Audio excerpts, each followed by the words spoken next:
19일 날 이제 미사를 이제 시작을 해야만 이제 정식적으로 공식적으로 수행을 하겠지만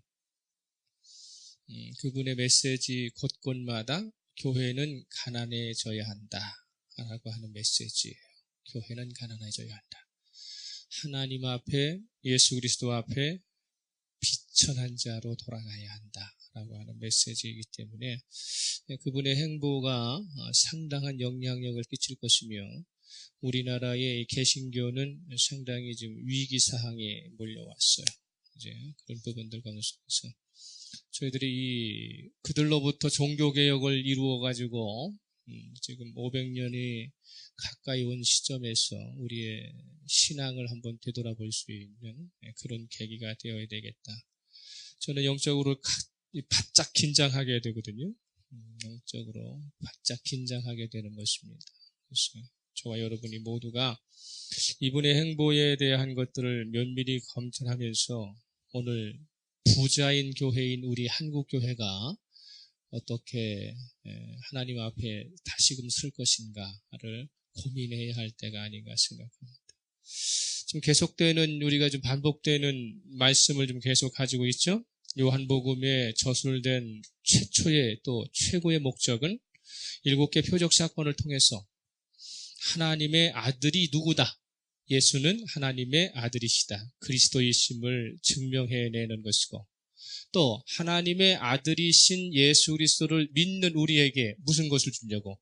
영원한 생명을 주려는 데 목적을 가지고 있다라고 하는 것을 누누이 좀 강조하면서 우리가 믿는 예수 그리스도로 말미암아 우리는 영원한 생명을 소유했다라고 하는 뭐가 있어야 돼요? 자부심이 있어야 되거든요. 그러면 날마다 우리가 살아가는 순간순간마다 그분으로부터 공급되어지는 영원한 생명을 현재적으로 지금도 우리가 누리고 있고 미래적으로 예상되는 우리의 미래에도 그분께서 우리를 주권적으로 역사하여 주실 것이라고 하는 믿음을 가지고서 순종하는 길을 가야 한다는 것입니다. 오늘 살펴보려고 하는 예수께서 갈릴리 호수 위를 걷는 사건은 이제 7개 표적 중에 이제 5번째에 속하는 것입니다. 그런데 이 표적은 다른 것과는 달리 오병이어 기적 다음으로 곧바로 연결이 되어 있어요. 오병이어의 기적 다음에 곧바로 연결이 되어 있는데 주님께서 자연의 법칙을 거스르시고 물 위를 걷는다고 하는 그 자체만으로도 대단한 것이지만 풍랑을 어떻게 합니까? 잠잠케 하시는.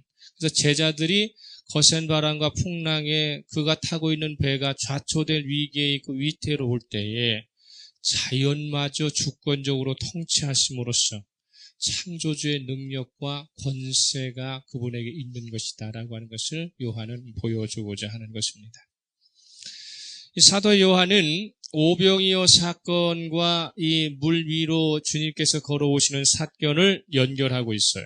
그래서 오병이어의 사건은 이 요한이 기술하는 목적 가운데 속에 무엇은 의도를 가지고 있느냐면은 이스라엘이 그 애굽에 종되었던 생활 가운데 속에서 이제 자유민으로 해방되면서 그들에게 맞게 되는 절기가 무슨 절기예요? 유월절이죠. 유월절 절기를 맞이한 가운데 속에서 이 오병이어의 사건, 그도 물 위를 걷는 사건도 유월절을 가까이 두고 행하시는 가운데 속에서 하나님께서 모세를 통해서 40년간 그들에게 공급하셨던 만나의 사건을 재조명하시고 재현하시는 가운데 속에 새로운 해석을 가하시고 계셔서 예수님 스스로가 뭐라고 하시는 거예요? 참 떡이다 라고 하는 생명의 떡이심을 보여주는 어떤 물체와 매개체를 통해서 하나님의 은혜를 구하는 것이 아니라 주님 그 자체가 생명이 떡이 되어주셔서 그래서 영원한 생명을 공급해 주시는 것이다 라는 것을 말씀하시고 있어요. 요한복음 6장 49절에서 50절을 보게 되면 너희 조상들은 광야에서 만나를 먹었어도 죽었거니와 이는 하늘에서 내려온 떡이니 사람으로 하여금 먹고 죽지 아니하게 하려는 것이다. 주님께서 주시는 것, 주님은 사람으로 말미암은 것이 아니라 하늘로부터 오신 것이고 주님으로 말미암아 어떻게 합니까? 죽지 않고 사는 것을 제공해 주시겠다. 매개체를 사용하지 않으셨다는 것이죠. 자기 자신이 만나이시다는 것입니다. 하늘에서 내려온 생명의 떡이다라는 것을 말씀하고 있습니다. 이처럼 이 오병이의 기적을 통해서 영원히 살아계신 생명의 떡임을 보여주신 뒤에 그 다음에 곧바로 다섯 번째 표적인 갈릴리 바다를 걸어오시는 사건을 통해서 또 주님께서는 그 옛날 이스라엘 백성들이 애굽에서 이제 탈출을 하는 가운데 속에 홍해를 가르는 사건이 있었죠. 홍해를 가르는 사건. 그래서 모세를 통해서 홍해를 건너서 이스라엘 백성들이 이제 광야에 들어서는 가운데 속에서 모세를 통해서 바다라고 하는 하나의 피조물을 자유자재로 여시기도 하고 닫으시기도 했던 것처럼 주님도 바다를 거슬러 올라오셔서 그래서 어떻게 합니까? 중력의 법칙이고 자연의 과학의 법칙을 모든 것을 어떻게 합니까? 초월해서 주님 자신은 그저 물체 바다를 가르고 덮고 하는 자체가 아니라 그 물 위에 오르셔서 물을 주권적으로 통치하시는 분이시다 하기 때문에 새로운 해석과 새로운 재현을 보여주시고자 하는 신학적인 뜻이 매우 많이 담겨 있어요. 이런 부분들을 우리가 기억을 해야 합니다. 그래서 어떻게 됩니까? 육체적인 한계와 그 다음에 유한성을 극복하시고 창조주의 진정한 자유자로서 주님이 행하시는 모든 부분에 영원한 생명과 진정한 자유를 제공해 주시는 분이시다라고 하는 것을 보여주려고 하는 것입니다. 그렇기 때문에 오늘 본문을 바르게 이해하기 위해서는 이스라엘 이 오병이어 역사가 어디에서 일어났고 제자들은 어떻게 지금 이동하는 가운데 속에서 주님께서 물 위를 걸어 올리셔서 그들의 고난을 해결해 주시는 것인가를 우리가 지형적인 측면에서 우리가 한번 생각해야 돼요. 오병이어의 기적이 일어난 장소는 벳세다 들판이다라고 하는 게 공통적인 우리들이 가지고 있는 시각이에요. 벳세다라고 하는 것은 갈릴리를 중심으로 동쪽 밑에 있어요. 동쪽 밑에.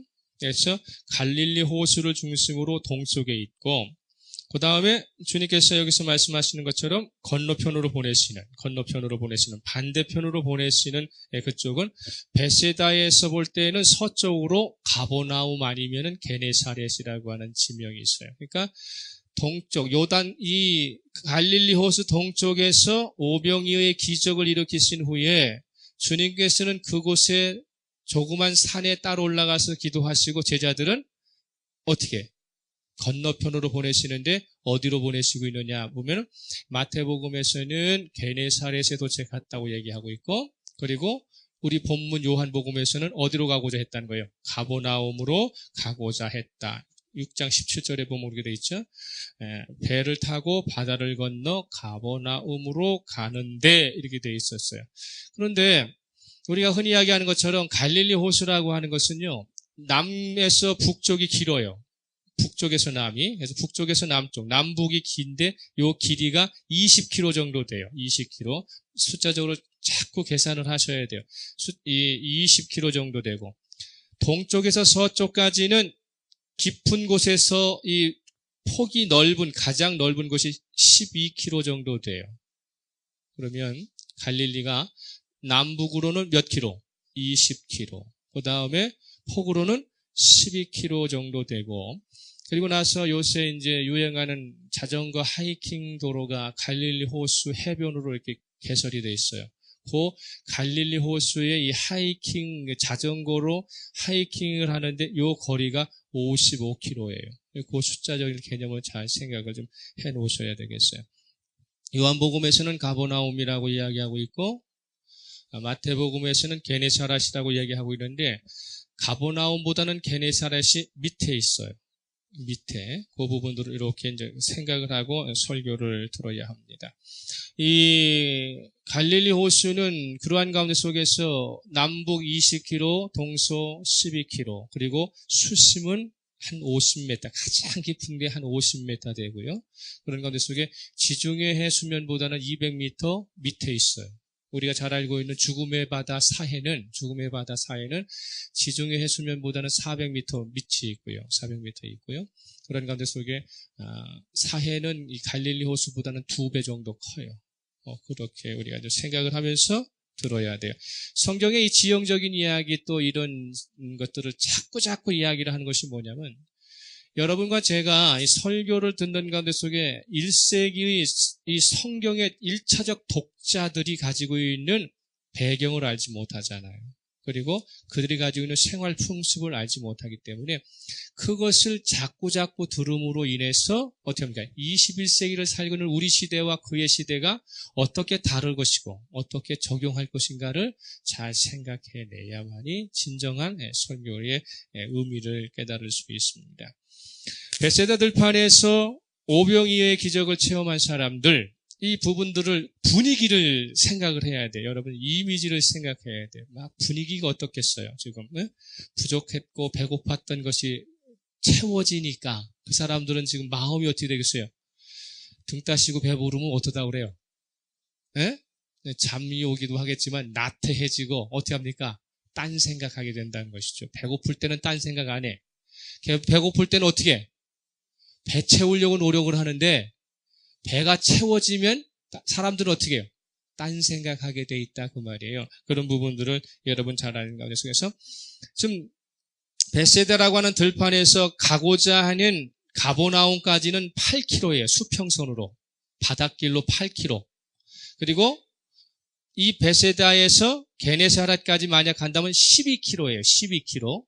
이 부분들을 잘 보시면 돼요. 그런 부분들을 잘 보시면서 그 부분들을 이야기를 한 것입니다. 아까도 말씀드렸던 것처럼 배고팠을 때에는 정말 이것이라도 먹을 것만이라도 있었으면 좋겠다라고 생각을 했는데 예수님께서 보리떡 5개와 물고기 2마리를 가지고서 나눠주다 보니까 그 사람들이 어떻게 원대로 먹었어요. 원대로 배부르는 만큼 먹었다 그 말이에요. 그리고 나니까 그 사람들의 생각이 무슨 생각으로 바뀌었어요. 여러 사람의 다양한 종류의 사람들이 이구동성으로 하는 말이 뭐예요? 이분 우리의 임금 되셨으면 좋겠다. 저와 여러분이 살고 있는 21세기의 대통령을 뽑는 이유 중에 가장 큰 이유가 뭡니까? 경제적으로 풍요한 나라 만들어 줄 거라고 생각해서 대통령을 뽑는 제1 원칙을 경제 살리는 데 두고 있잖아요. 어느 나라든지 간에. 마찬가지로 자신들의 배부름을 해결해 줄 수 있는 분이라면 그분은 뭘 하면 된다? 우리를 다스릴 수 있는 자격이 있는 분이다라고 생각을 하고 있다고요. 그런데 여러분들 배부르면은 항상 하는 말이 뭐라고 그래요? 밥만 먹고는 못 살아요. 이렇게 얘기를 한다고요. 그런데 밥만 먹고는 못 산다고 하는 이야기를 하면서도 자기가 조금 배고픈 것 같고 조금 가난한 것 같으면 제일 1순위를 뭐라고 그래요? 먹여줄 수 있는 사람을 선택한다고요. 특별히 청년들, 결혼을 앞두고 결혼을 또 생각하는 청년들, 많은 생각 가운데 속에 상대 배우자의 능력 중에 제일 먼저 어떤 능력을 봐요? 경제적 능력을 보잖아요. 그러니까 맞선 자리에서 집은 갖고 계세요? 자동차는 어떻게 해결할 수 있어요? 이게 맞선 자리에서 제일 먼저 우선순위로 나타난다는 거예요. 당신이 성장 과정 가운데 속에 도덕적으로 얼마만큼이나 흠결합니까? 당신의 꿈과 비전은 얼마만큼이나 건강합니까? 이걸 상대방에게 묻지 않는다는 말이죠. 그러다 보니까 21세기를 살아가는 우리가 가지고 있는 사고나 지금 1세기 속에 있는 이들의 사고나 공통적인 것은 뭐예요? 먹고 사는 문제였단 말이죠. 먹고 사는 문제를 해결해 줄 수 있는 분이 누구라고 생각하는 거예요? 예수님이라고 생각하니까 거기에 참여했던 5천 명이 넘는 많은 사람들이 각양각색의 삶을 살아오면서도 한 가지로 고백하는 게 뭐예요? 이분은 참 선지자고 그리고 뭡니까? 우리를 먹여 살릴 수 있는 임금이 될 수 있다라고 생각을 하게 되는 것이죠. 주님께서는 그 이야기를 들으시고 그리고 그 5천 명이 넘는 사람들의 그 분위기를 보시고 그리고 마음에 근심이 오셨어요. 걱정이 되셨어요. 그래서 제자들을 격리시키시는 것입니다. 격리시키시는데, 자, 마태복음 14장 22절 보세요. 마태복음 14장 22절. 마태복음 14장 22절. 마태복음 14장하고 요한복음 6장을 왔다 갔다 할 거예요, 오늘은. 마태복음 14장 22절 같이 봅니다. 시작.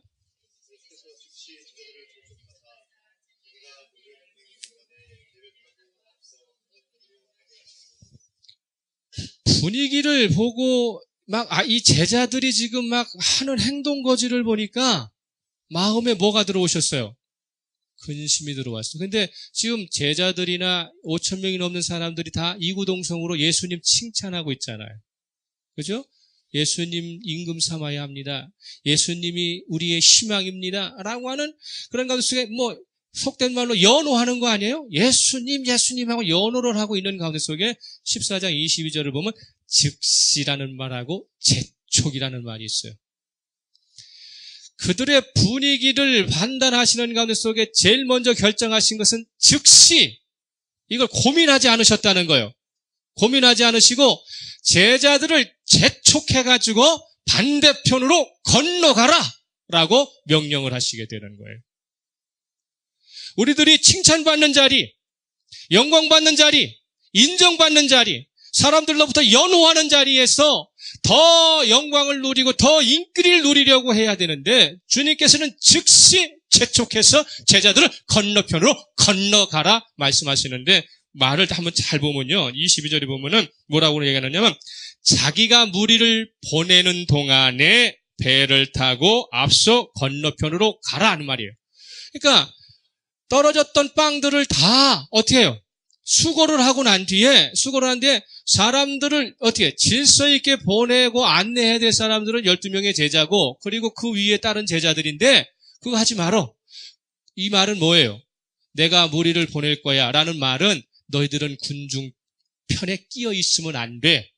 너희들은 그 사람들의 이야기에 현혹되어서는 안 돼. 내가 사람들을 다 보낼 테니까 너희들은 서둘러 가지고 배 타고 건너편으로 가라. 이렇게 말씀을 하시는 것을 우리가 기억을 해야 합니다. 왜냐하면 지금 기적을 직접 참여한 제자들의 마음이 군중들의 심리에 지금 막 들뜨기 시작했어요. 오병이어의 역사는요. 주님께서 명령하셔서 떡아 5,000명 먹게 만들어라. 물고기야 5,000명 이상 먹을 수 있도록 풍수해줘라. 이런 것이 그런 뜻이 아니었었어요. 오병이의 역사는 12명의 제자를 탁 세워놓고 떡을 하나씩 나눠줬어요. 이렇게. 당신이 가지고 있는 떡이 제자에게 넘어가면 갈수록 당신은 하나밖에 없는데 계속 풍성해지는 거예요. 이렇게. 예?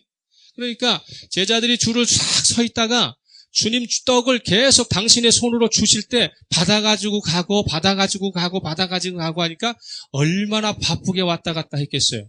우리가 그 현상을 봐야 돼요. 제자들이 놀란 이유는 뭐냐면 보리떡 5개에서 계속 배가가 되고 늘어나는 것도 놀라는 일이지만 나눠다 주고 갔다 오면 또 생기는 거예요. 그걸 몇 번이나 반복했는지는 알 수 없어요. 성경상에. 그냥 기도하신 다음에 보리떡 5,000명 먹을 수 있도록 생겨라 하고 난 뒤에 쌓아놓고 갖다 준 게 아니라 직접 주님의 손으로 계속 나눠주니까 이걸 2-3시간 했다고 생각할 때 주님은 손이 얼마나 아프셨겠어요. 제자들은 얼마나 바삐 움직였겠어요. 그런 가운데 속에서 점점점 사람들의 마음들이 점점점 들떠있으니까 제자들은 어떠해? 아주 신났겠죠. 왜냐하면 기적을 직접 경험하고 직접 나눠주고 있기 때문에 그렇습니다. 그러니까 그 사이 속에 군중들이 이야기하는 것에 한마디로 제자들은 어떻게 한 거예요? 무슨 생각을 하겠어요? 이제는 됐다.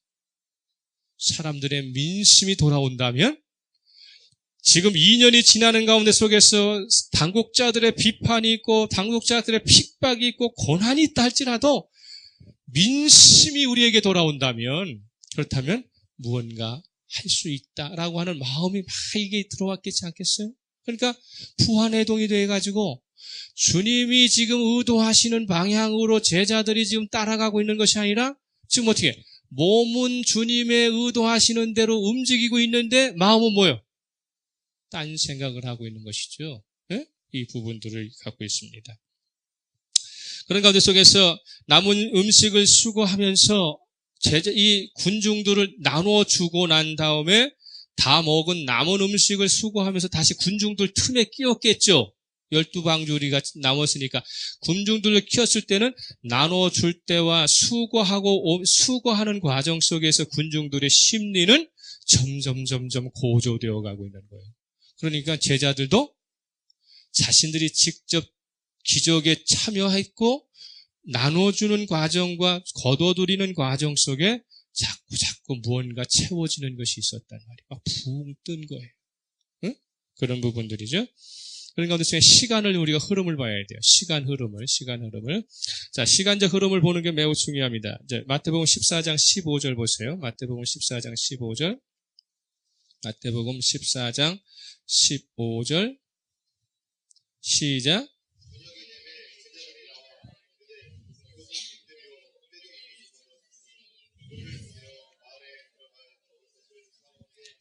저녁이 되면 이렇게 되어 있죠. 우리가 생각하는 저녁은 이 저녁이 아니에요. 자, 이스라엘은 날짜와 이 변경이 언제 돼요? 저녁 6시에 변경이 돼요. 그렇기 때문에 저녁이 된다라고 하는 이 헬라어 표현은 오후 3시를 넘었습니다. 그런 뜻이에요. 첫째 저녁을 그들은 오후 3시로 잡아요. 오후 3시가 넘어갑니다. 그런 것입니다. 그렇기 때문에 해질녘을 기점으로 말미암아 첫째 저녁을 오후 3시서부터 저녁이 되면 이게 오후 3시 이후에 뭐가 일어났다. 오병이 역사가 좀 일어났다라고 하는 것을 보게 되는 것입니다. 그리고 식사가 끝나고 난 다음에 그런 가운데 속에 이제 제자들을 배로 건너편으로 보내시고 주님께서 혼자 산으로 기도하러 올라가시는 시간이 있어요. 마태복음 14장 23절. 14장 23절 시작.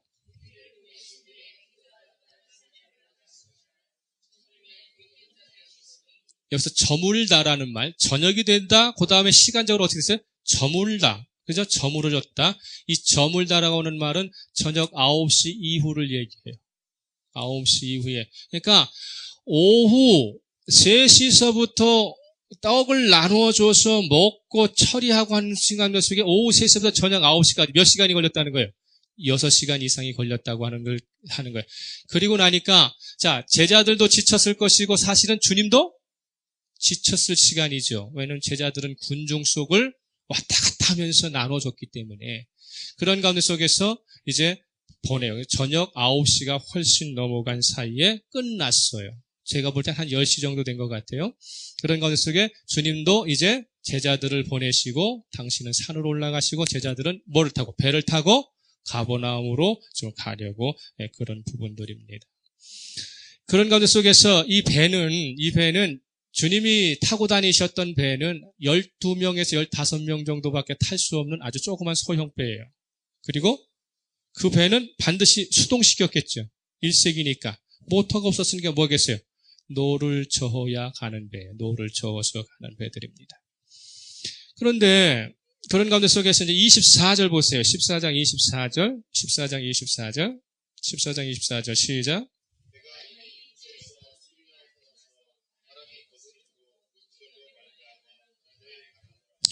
배가 이미 육지에서 수울이나 떠났다라는 말이 있어요. 수울이나 떠났다. 근데 요한복음 6장 19절 보세요. 요한복음 6장 19절.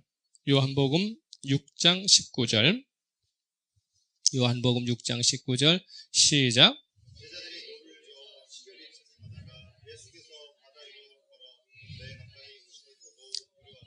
자, 제자들이 노를 저어가지고 얼마쯤 갔다? 10여리쯤 갔다 이렇게 돼 있어요. 그런데 이제 마태복음 14장 24절에서 수울이라고 하는 말은 헬라어로 스타디온이라고 써 있어요. 스타디온. 이 스타디온은 거리를 측정하는 측정단이에요. 1스타디온은 185m예요. 네? 1스타디온은 185m인데 이 마태복음 14장 24절 이 배가 이미 육지에서 수울이나 떠나서 바람이 거스름으로 할 때 물결로 말미암아 고난을 당하더라를 직역하면 이렇게 돼요. 그리고 그 배는 이미 육지로부터 많은 스타디온을 떠나 있었다 이런 뜻입니다.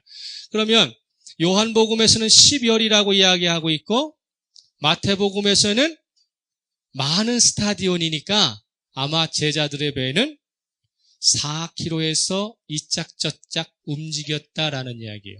자, 4km고 가버나움까지는 몇 킬로라고 했어요? 18km라고 그랬죠. 가버나움까지는 8km, 게네사렛까지는 12km 정도 되니까 그러면은 흔히 이야기하는 것처럼 우리가 생각을 해봐요. 한 사람이 10리 걷는데 얼마나 걸리겠어요? 성인이 10리 걷는데 보통 1시간이면 가요. 그죠? 그러면은 베세다에서 가버나움까지 8km 정도 되니까 사람이 만약에 물을 걷는다면 그냥 직선 거리를 걷는다면 몇 시간 걸린 거야? 2시간 정도 걸리는데 이 사람들은 뭐 타고 가? 배 타고 배를 저어 가니까 아무리 니나노 하면서 간다 할지라도 배를 젓는 것이 빠르겠어요? 사람이 걷는 게 빠르겠어요? 그죠? 그러면은 못 가도 2시간이면 넉넉히 갈 시간이에요. 그죠? 아무리 니나노를 해도, 배하에서, 그래갖고 간다고 해도 베세다에서 가버나움까지는 2시간, 게네사렛까지는 3시간이면 가요. 가는데 그런 가운데 속에서 자, 마태복음 14장 25절 보세요. 마태복음 14장 25절. 마태복음 14장 25절 같이 읽겠습니다. 시작.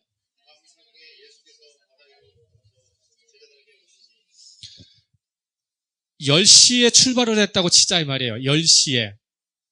제자들이 주님도 저녁 10시에 산을 올라가시고 제자들도 10시에 벳세다 항구에서 가버나움으로 배를 저어 갔다 오려면 지금 제자들은 몇 시에 가버나움에 도착해야 돼요?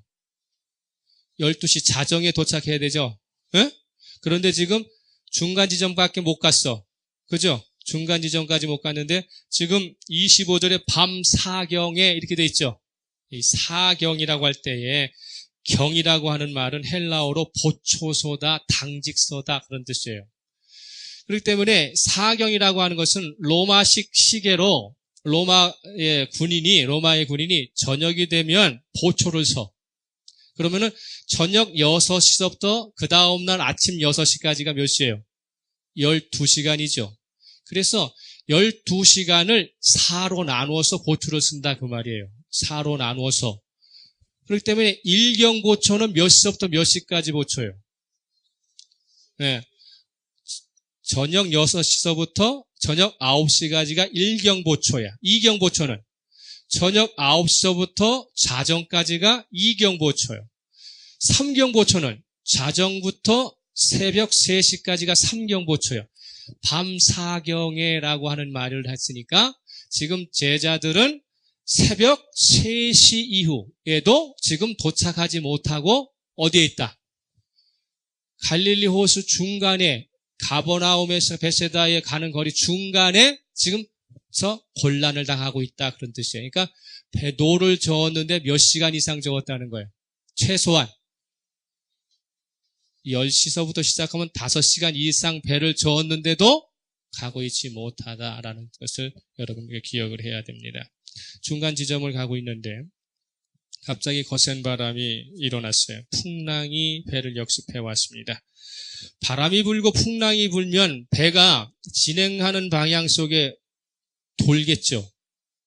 그죠? 제자리만 어떻게 되게 지금 뺑뺑뺑뺑 돌고 있는 것이죠. 자, 또 한 가지 팁을 줍니다. 팔레스틴의 지형은 서고 동저라고 그랬어요. 그렇죠? 서쪽이 높고 동쪽이 낮아요. 그러면 여러분 이제 자연시간, 과학시간 가겠어요. 바람의 흐름이 낮에는 어디서 어디로 흘러요? 낮은 곳에서 높은 곳으로 바람이 불어요. 예? 이해해요?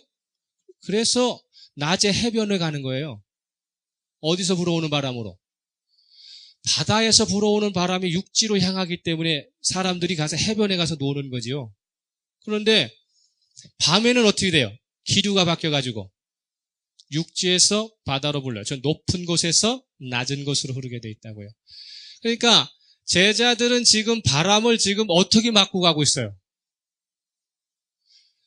가버나움이 높은 쪽이고 벳세다가 낮은 쪽이에요. 에?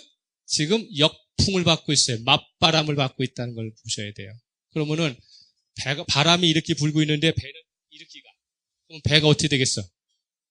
돌겠죠. 예? 도는 상황에서 뺑뺑뺑 돌고 있는 상황이에요. 그런데 지금 배에 타고 있는 12명의 제자들 중에 어부 출신이 몇 명이에요?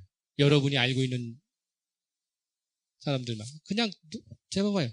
베드로, 안드레, 야고보, 요한, 빌립, 응? 최소한 5명 이상이 지금 배에 대해서 갈릴리 호수의 상황에 대해서 너무도 잘 알고 있는 상황인데 2시간이면 가야 할 거리를 지금 몇 시간을 지금 헤매고 있는 거예요. 5시간 이상을 헤맨 가운데 속에 거센 바람과 풍랑이 지금 계속 일어나는데 캄캄한 칠흑바다 가운데 속에서 지금 나침반도 없는 상황에서 지금 방향을 잡아야 못 잡아요. 배가 돌아버리고 팍 해보니까 방향이 지금 어느 방향으로 가고 있는지도 모르는 상황 속에 헤매이고 있는 상황이다 라고 하는 것을 여러분 잘 알아야 됩니다. 그렇기 때문에 베세다에서 출발해서 최소한 5시간 이상 지나 새벽 3시에서 6시를 좀 향하고 있는데 칠흑같은 어둠 때문에 앞뒤가 분간날 수 없어요. 바람과 함께 치는 파도가 오니까 지금 이 제자들은 지금 온몸이 어떻게 되겠어요? 갈릴리는 담수호기 때문에 민물이에요. 그렇기 때문에 물에 다 젖었겠죠. 물에 흠뻑 젖었죠. 그런 가운데 속에 배에 12명이 차는 조그만 배니까 거기에 뭐가 밀려 들어왔겠어요? 물이 밀려 들어왔겠죠. 그러니까 한쪽에서는 노를 져야 되고 한쪽에서는 어떻게 해야 돼요? 물 퍼내야 되고 우왕좌왕 아수라장이 된 상황 속에 있다라고 하는 것을 잘 생각을 해야 됩니다. 자, 이 시점에 제자들의 심리는 어떨까요? 네? 불안하기만 해? 지금 자신이 가장 잘 알고 있고 경험 많은 바다, 이 호수가에서 지금 죽을 수도 있겠구나 라고 생각하고 있는 거죠. 그죠? 야, 이게 지금 내가 제일 잘 알고 있는 곳에서 내가 좀 죽을 수 있겠구나, 이거. 자칫 헤매다가 보면은 이거 탈진하고 기진해서 죽을 수도 있겠구나 라고 하는 불안 심리가 어떻게 되겠어요? 지금 작용하고 있는 최악의 상태였을 것입니다.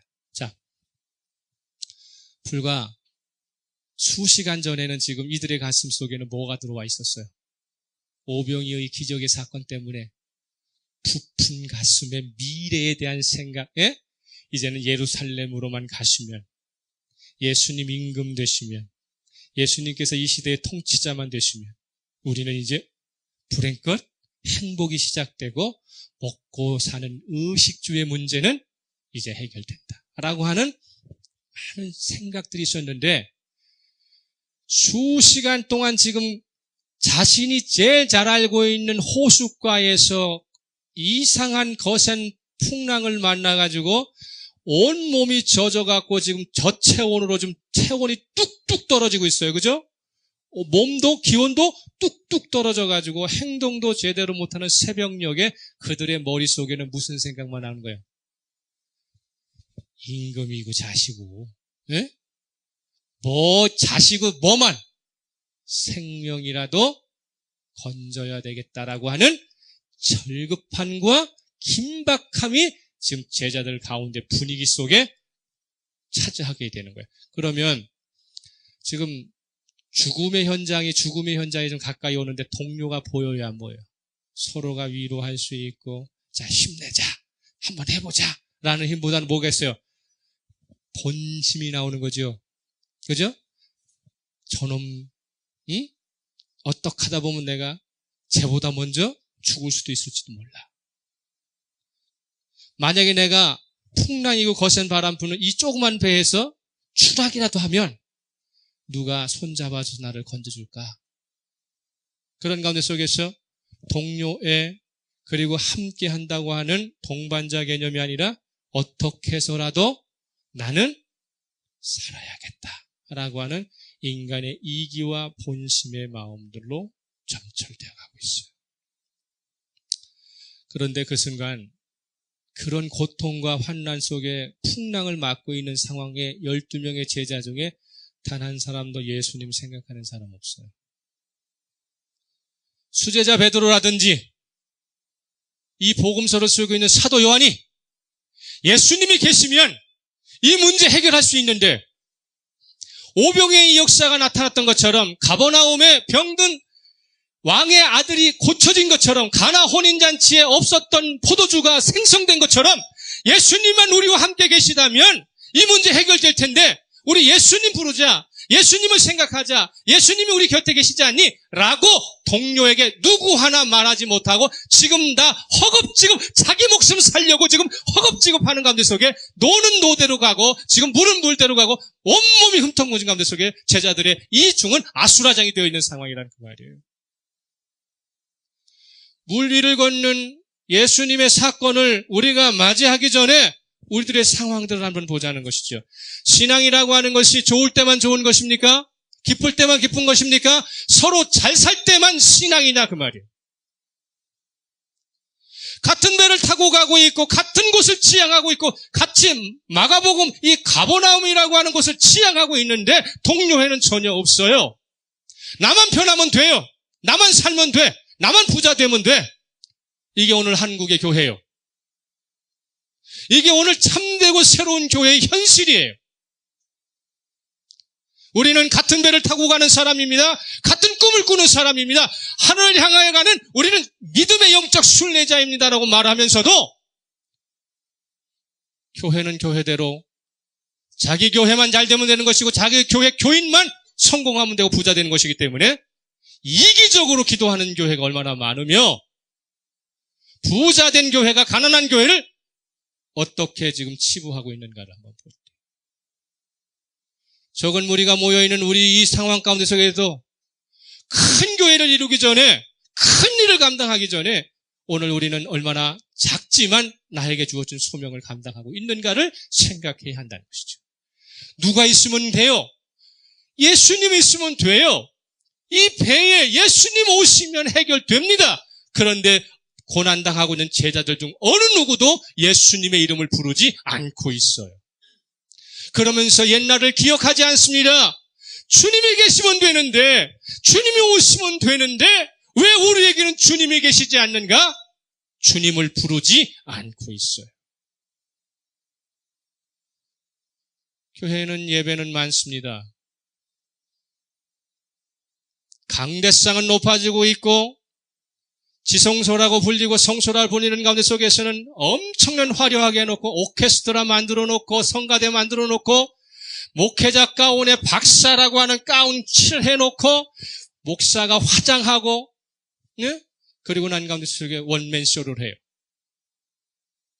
하나님 말씀 전하는데 텔레비에 나간다고, 카메라가 돌고 있다고 그 얼굴에 화장을 하고, 그리고 코디네이터가 옷을 맞춰주고 방향과 감각을 맞춰줘가지고 쇼를 하고 있다. 많은 사람들은 환호합니다. 화음 맞는 오케스트라와 함께 찬양을 합니다. 율동을 합니다. 벙벙벙벙 뜁니다. 근데 거기 하나님은 안 계세요. 오죽하면 가톨릭이 자신들의 위기가 어떻다는 걸 알기 때문에 비유럽권의 그 아르헨티나라고 하는 못 사는 나라에 주교를 교황 만들어 놓고 그 교황이 자기가 따라가는 것, 이 교황이 되면은 모든 세속적인 걸 다 버려야 돼요. 그래서 프란치스코라고 하는 프랑스의 아시시스의 가난한 자와 함께 하셨던 그 성인 프란치스코라고 하는 말. 그래서 1세야 1세. 그건 뭡니까? 역대 266명의 교황 중에 프란치스코라고 하는 이름을 가져온 사람이 없기 때문에 1세. 그러나 지금 살아서 좀 은퇴했던 교황인 몇 세요? 베네딕트 16세예요. 베네딕트라고 하는 이 회는 말이죠, 율법적으로 교리적으로 아주 엄격하면서도 귀족들이 모여있는 곳이었어요. 수도회 중에서도. 자, 본문으로 돌아와서 오늘 우리들의 현장을 한번 봅시다. 저와 여러분이 고난을 당하고 있고요, 저와 여러분이 좀 비전을 가지고 꿈을 가지고 있어요. 그런데 예수님 만나면은 예수님께서는 나의 인생을, 내 삶을 어떻게 해주실 거라고 확 생각을 하고 올라왔는데 풍랑이를 만나버렸어. 지금 좌초될 위기에 있어. 그럴 때 여러분의 가슴 한가운데 예수 그리스도의 이름이 있어야 합니다. 할렐루야. 자, 보세요. 그런 가운데 속에서 군중을 해산시키고 따로 한적한 산에 올라 기도하시던 주님께서는 풍랑이 거세게 불고 있는 그 호숫의 제자들이 고난당하고 있는 현장을 지금 어디서 보고 계세요? 기도하시면서 보고 계시잖아요. 그죠? 기도하고 계시면서 보신다고요. 자, 그러면 제가 이걸 일주일 동안을 생각을 하면서 묵상을 하면서 한 가지 궁금한 점이 있었어요. 뭐냐면 제자들이 주님께서 자, 건너편으로 건너가라, 배를 타고 건너가라 라고 명령을 하셔서 제자들이 저녁이에요. 그죠? 저물어 버렸으니까 10시가 넘어 버렸으니까 주님 10시에 이거 배 타고 가는 것은 위험합니다. 내일 새벽에 가든지 하십시다. 이런 얘기 하지 않아요. 그냥 명령에 순종을 해요. 에? 순종하는 이유는 뭡니까? 뭘 받기 때문에? 기적을 받고 풍요로움을 받기 때문이고, 그리고 갈릴리 호수가 자기들이 뭐였었어요? 직업이었잖아요. 그러니까 놀이터였기 때문에 아무 생각 없이 탔어요. 그런데 저에게 일주일 동안 말씀을 하시는데 성령께서 감동을 주시는데 요놈의 12명의 제자들이 풍랑 만나기 전까지 4km를 갔다고 그랬잖아요.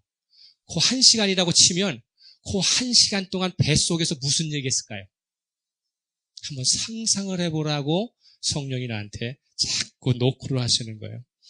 12명이 12명 되는 게 다 노를 젓지는 않았을 거 아니에요. 그죠? 2-3명이 노를 저어가면서 뱃머리에 앉아가지고 이렇게 앉아 흥통하면서, 그러면서, 오병이어의 기적이 일어났던 그런 것 속에 빌립이 얘기했겠죠. 야, 이거 200데나리온 갖고도 안 되는 그런 경제적 상황을 주님은 해결하셨어.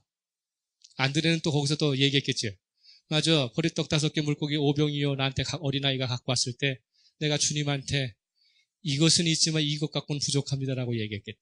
그러면서 여러 가지 이야기를 하면서 군중들이 가지고 있던 심지 가운데 속에 주님이 그들을 부르셨던 최초의 목적, 주님이 그동안 가르치셨던 진리의 말씀들을 새기고 되새기면서 주님이 행하시는 그 가운데 우리는 너무 계산적이었어. 우리는 너무나 회의적이었어. 이런 얘기하면서 반성하면서 주님 말씀 더 따라야겠다. 주님의 말씀에 더 순종해야 되겠다는 대화의 이야기가 오갔을까? 아니면 야, 너 군중들의 그 먹은 사람만 5,000명이라고 하니까 그러니까 성인만 얘기한 거잖아요. 그럼 한 2만 명 모였다고 쳤다는 거예요. 큰 무리가 지금 들썩들썩 하면서 예수님을 환호하고 있고 임금 삼겠다고 막 그러니까 서로가 서로에게 이야기를 하면서 무슨 생각을 하는 거예요? 네? 내 출세자리. 사도 요한과 야고보가 주의 우편과 주의 좌편을 이야기했던 것처럼 다 꽁꽁이 속에 뭐가 있었어요? 네? 흑심을 품고 있지 않았겠어요? 겉으로 이런 이야기 저런 이야기 하면서 주님 그 사람을 즉시 재촉해서 지금 그들을 격리시키시고 있는 주님의 의도는 전혀 까마득하게 잊어버리고 난 다음에 농공행상을 지금 생각하고 있는 거예요. 우리나라는 5년마다 논공행상이 일어나잖아요. 대통령을 선출하고 나면은 거기에 헌신했던 모든 사람들에게 자리를 하나씩 주기 위해서 제일 먼저 뭘부터? 기관장소부터 잘라내기 시작하는 거예요. 정권이 한번 바뀔 때마다 뭐가 바뀌어요? 직업이 바뀌고 기관장이 바뀌게 되는 것이죠. 그러니까 이 사람들 12명도 우리는 충분히 그럴 능력이 있어. 그렇게 대접받을 수 있어. 왜? 내가 주님의 기적을 직접적으로 동참해갖고 나눠주고 베풀어 줬잖아. 라고 하는 그런 관계 속에 있어요. 그럼 주님께서 그것을 보시면서 저들의 가지고 있는 못된 부정적인 생각을 어떻게 해야 되겠다? 바꿔야 되겠다. 썩어져 버린 저 머리를 고쳐야 되겠다라고 하셔서 그들이 가지고 있었던 그동안의 잘못된 생각을 버리게 할 수 있는 방법은 뭐예요? 고난당하는 거죠. 물벼락 맞고 바람 맞아가지고 지금 하니까 지금 상황 속에 제자들은 무슨 생각만 하는 거야, 이제? 예, 살기만 하면 된다. 살기만 하면 된다. 그런 부분들을 하면서 가는 것입니다. 떡과 물고기를 자신들의 손으로 군중들에게 전달해주는 소위 기적을 만드는 일에 동참한 제자들 가운데 주님의 심정을 제대로 헤아린 사람은 하나도 없었다는 것입니다. 더 큰 문제는 오병이의 기적의 역사를 체험한 이 제자들은 오히려 군중의 심리에 부안해동하고 오히려 뭐합니까? 불난집에 부채질을 지금 하고 있는 것이죠. 주님이 가시고자 하는 길과 주님이 행하시고자 하는 것과는 전혀 반대의 길로 가고 있는 제자들에게 주님이 행하실 수 있었던 것은 뜯어 고치는 것밖에 없었어요. 풍랑을 만납니다. 거센 파도가 칩니다. 바람입니다. 그들이 경험해보지 못했던 자기들이 놀던 놀이터에서 엄청난 고난을 당하고 있습니다. 제자들이 목적지를 향해 가면서 풍랑을 만나기 전까지 그들이 뱃속에서 무슨 이야기를 했는지 우리는 상상할 수 있어야 돼요. 그런 가운데 속에서 그들이 이제 가는 가운데 속에 주님께서 이제 그들이 고난당하는 길에 이제 오셔서 산에서 내리셔서 바다 위를 이렇게 걸어오시는데 지금 여기서 우리가 기억해야 될 것은 뭐냐면 주님이 오시는 대한 것 속에 거센 바람과 풍랑이 잔잔해져요? 아니면 거센 바람과 풍랑이 좀 일고 있는 거기를 좀 관통해 오셔요? 네. 계속 풍랑은 일고 있고 바람은 계속 치고 있는 가운데 속에 그 가운데 주님께서 어떻게 하는 거예요? 오시고 계시는 것이죠. 오시고 계시니까 제자들은 지금 자기 살 길 바쁘니까 보여 안 보여? 안 보여. 마태복음 14장 26절. 마태복음 14장 26절. 14장 26절 읽겠습니다. 시작.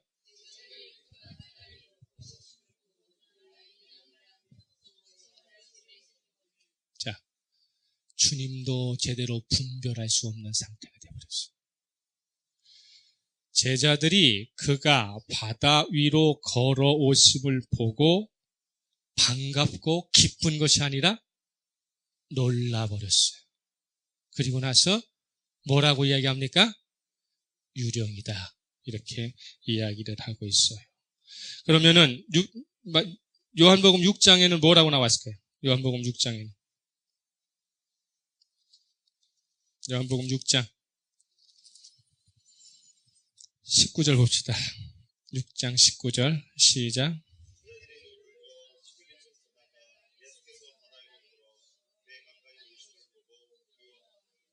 두려워하고 있습니다. 놀란 가슴 진정시키지 못하고 있는 것이죠.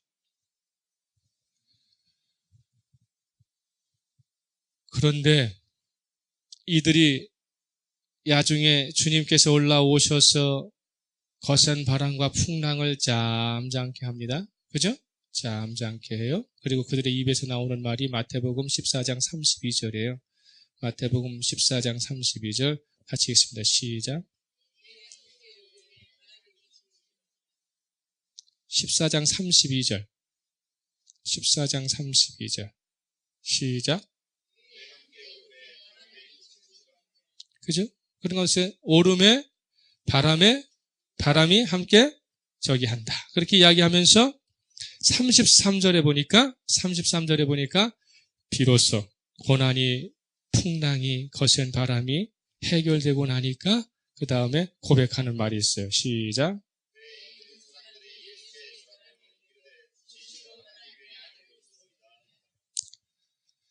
저는 여기에서 지금 자기들이 지금 뭐예요? 제자들이잖아요. 그죠? 근데 마태가 33절을 이야기할 때 배에 있는 제자들이 예수께 절하며 라고 말하고 있잖아요. 배에 있는 뭐가? 사람들이라고 하는 것입니다. 왜 그럴까요? 초심으로 돌아갔다는 거예요. 예수님 처음 만나던 시점으로 돌아갔다. 요한은요, 그래서 지금 마태복음 34절을 보게 되면, 마태복음 34절에 보게 되면, 그들이 건너가 게네사렛 땅에 이르렀다, 이렇게 돼 있죠? 근데 요한복음은 지속적으로 어디를 향하고 있어요? 가버나움을 향하고 있죠. 예수님께서 처음 제자를 부르신 곳이 어디예요? 갈릴리 땅이고, 그리고 제자들과 이사해서 자신의 선교 전진 기지를 세우신 데가 어디예요? 가버나움이에요. 처음으로 돌아가야 한다라는 것입니다. 물 위를 걸으시는 하나님의 예수님의 이 기적을 우리가 하늘의 하나님 아들 되심에 대한 우리의 구원주 되심에 대하여 그냥 많은 속된 교회들이 풍랑만나고 거센반난 성도들을 주님 찾아오셔서 두려워 말라 내니 안심하라 건져주십니다 라는 설교로 끝나는 것이 아니에요. 본문은 그걸 이야기하려고 하는 것이 아니에요. 물 위를 걸어오시는 이분이 누구시다? 하나님이시다. 우리의 인생의 장애를 걸어오시는 분이 누구예요? 하나님이세요. 어부들의 삶의 현장은 바다요. 이들의 삶의 현장은 갈릴리 호수였어요. 거기를 걸어오셔서 그리고 풍랑만난 고난당한 이들에게 손을 내밀어서 안심하라. 내니 두려워 말라. 말씀하시고 옮겨주시지만 자 21절 봐요. 21절 6장 21절 시작.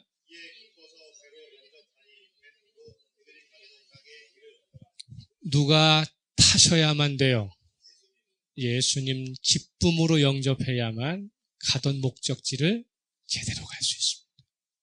그러면 여기서 우리가 오늘 가지고 있는 가운데 속에서 무엇을 생각해야 되느냐면 저와 여러분이 정기적으로 예배드리는 입장에서 반드시 짚고 넘어가야 할 것이 있는데 스스로가 만족할 수 있는 예배에 초점을 맞추고 신앙생활을 하는 한 하나님의 영광은 우리의 삶 속에서 재현되지 않습니다. 하나님이 기뻐하시는 예배자가 되어야 하는 것이지 나에게 유익이 되고 내가 계획하는 예배에는 하나님은 오시지 않아요. 하나님이 만족하실 수 있도록 우리는 예배자로 거듭나야만 하나님 앞에 최소한의 은혜를 간구할 수 있습니다. 오늘날의 한국의 교회뿐만 아니라 세계의 교회의 모든 그리스도인이 드려지는 예배는 내가 어떻게 하나님께 예배를 드리면서 만족할 것인가? 나는 예배 속에서 무엇을 얻어갈 것인가? 어떤 위로를 얻어갈 것인가? 어떤 정보를 얻어갈 것인가? 어떤 팁을 얻어갈 것인가? 어떤 은혜를 얻어갈 것인가? 어떤 권세의 힘을 가지고 갈 것인가에 초점을 맞추고 교회를 향한다 그 말이에요. 그러나 예배는 하나님을 위한 것이지 우리를 위한 것이 아니에요.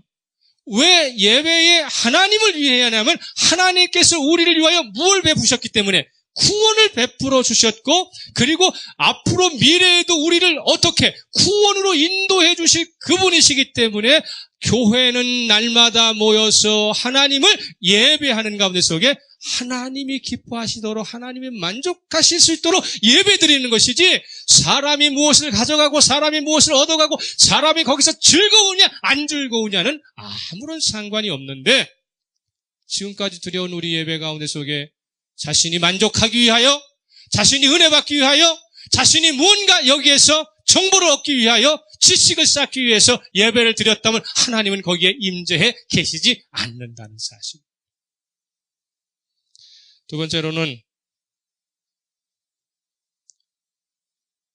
저도 여러분에게 이런 말씀 드리기 어렵지만 속된 말로 예수 안 믿고 믿는다 할지라도 건성건성 예배드려도 단순히 먹고 사는 문제에는 지장 없어요.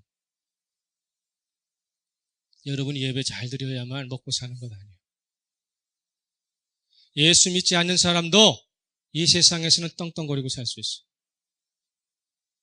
예수 믿지 않는 사람도 권력과 권세를 가지고 하나님을 욕해도 벼락맞지 않아요. 그런데 우리는 왜 예배드리면서 먹고 사는 문제를 해결하려고 합니까? 왜 하나님 믿으면서 의식주를 해결하려고 그래요? 예수 안 믿어도 의식주 해결할 수 있거든요. 예수 안 믿어도 즐거울 수 있고 예수 안 믿어도 더 유익한 인생을 살 수 있습니다.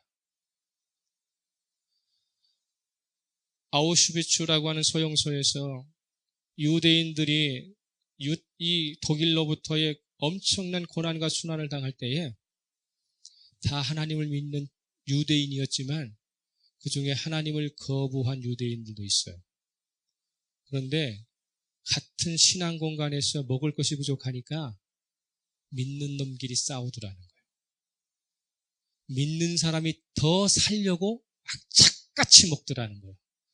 그런데 현상을 이렇게 보니까 아우슈비츠에서 하나님을 믿지 않는 사람들이 더 나눠주고 더 양보하고 더 많은 고난을 당하도록 자원하더라는 거예요.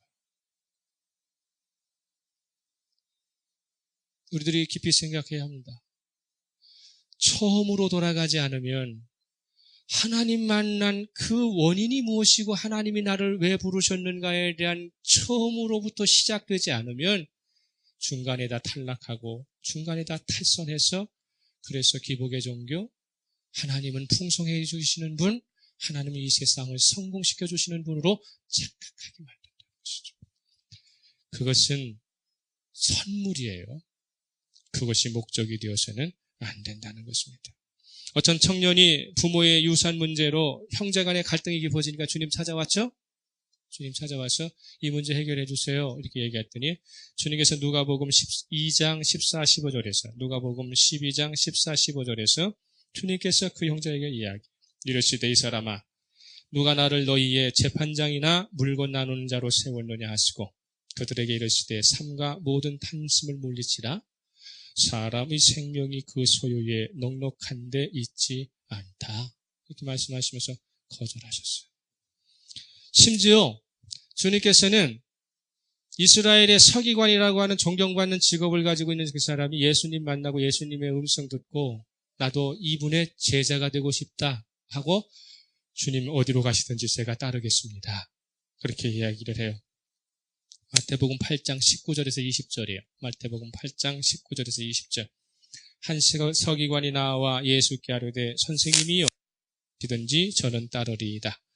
예수께서 이르시되 뭐라고 말씀하시느냐면 여우도 굴이 있고 공중에 새도 거처가 있으되 인자는 머리 둘 곳이 없다 하고 거절하세요. 당시의 실력자요 존경받는 사람이었고 주님 곁에 두면 도움이 많이 될 수 있는 서기관에 향하여 여우도 굴이 있고 공중에 새도 거처가 있을 때 인자는 머리 둘 곳 없어. 너나 따라와 봐야 얻어먹을 거 하나도 없어. 네가 지금 그렇게 생각하고 나 따라온다면 나는 너에게 굴도 줄 수도 없고 거처도 줄 수 없어. 나는 아무것도 너에게 줄 것이 없다라고 거절을 하시는 것입니다. 당신이 선택한 제자들이 비록 부르심에 대한 사명을 망각하고 고난 가운데서 헤매고 있을 때에 주님은 절대로 나 몰라 하지 않았습니다. 그래서 두려워 말라 하시고 그리고 직접 찾아가 주셔서 손을 내밀어 건져주세요. 우리는 하나님으로부터 부름받은 자이기 때문에 주님의 제자이기 때문에 우리가 설사 잘못을 하고 그런 가운데 속에 고난당한다 할 때 하나님께서는 절대로 모른 척하지 않으시고 건져주세요. 일으켜 세워주세요. 그럴 때 우리가 고백해야 합니다. 주님 도와주세요. 내가 마음을 다하고 성품을 다하고 목숨을 다하여 주님을 위해 100% 노력을 기울였지만 결과는 언제나 제로였습니다. 주님의 은혜의 역사, 성령의 역사가 없으면 내 의지와 내력은 고난의 주변만을 맴돌 뿐입니다. 라고 이야기하는 것이죠. 그렇게 고백해야 돼요. 우리가 이 성경 가운데 미래를 보는 이유는 뭐냐면 이들이 성령의 충만을 받고 난 뒤에 그들의 실수를 다 기억해가지고 뭘로 삼아요? 복음의 전도의 설교의 주제 삼아요. 내가 이렇게 실패했었지, 내가 이렇게 실수했었지, 우리가 그렇게 형편없던 사람들이었어. 그런데 내가 주님 제대로 만나고 성령 충만 받은 다음에는 내가 이분 때문에 살아 하고 무엇을 이야기해요? 영혼을 이야기하는 사람입니다. 현실 앞에 있는 것에 가로막히지 말고 현실을 넘어 영혼을 잇대어 우리에게 베푸시는 것이 무엇인가를 기억하면서 오늘 우리는 처음으로 돌아가 주님 만난 그 자리에서 고백했던 그 자리를 돌아가 무리를 걸어 올라오시는 창조주의 역사 속에 그분의 뜻을 거스르지 않고 그분의 뜻을 호도하지 않고 그분이 원하시는 목적을 전도하지 않고 그분의 뜻대로 순종하는 삶을 살았어.